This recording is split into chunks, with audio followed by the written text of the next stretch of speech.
trying to get my chair situated. It's not Monday.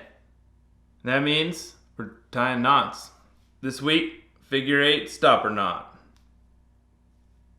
Yeah.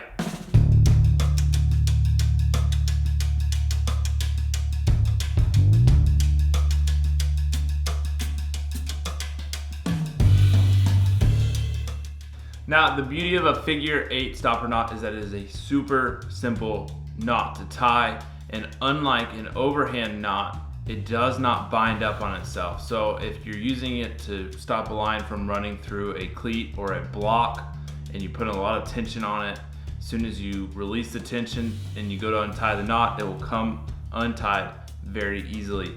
All right, to make the stopper knot, we're gonna create a loop with the working end of our line. Then we're gonna bring the working end underneath the line, and then we're gonna bring it through that loop, pull that tight.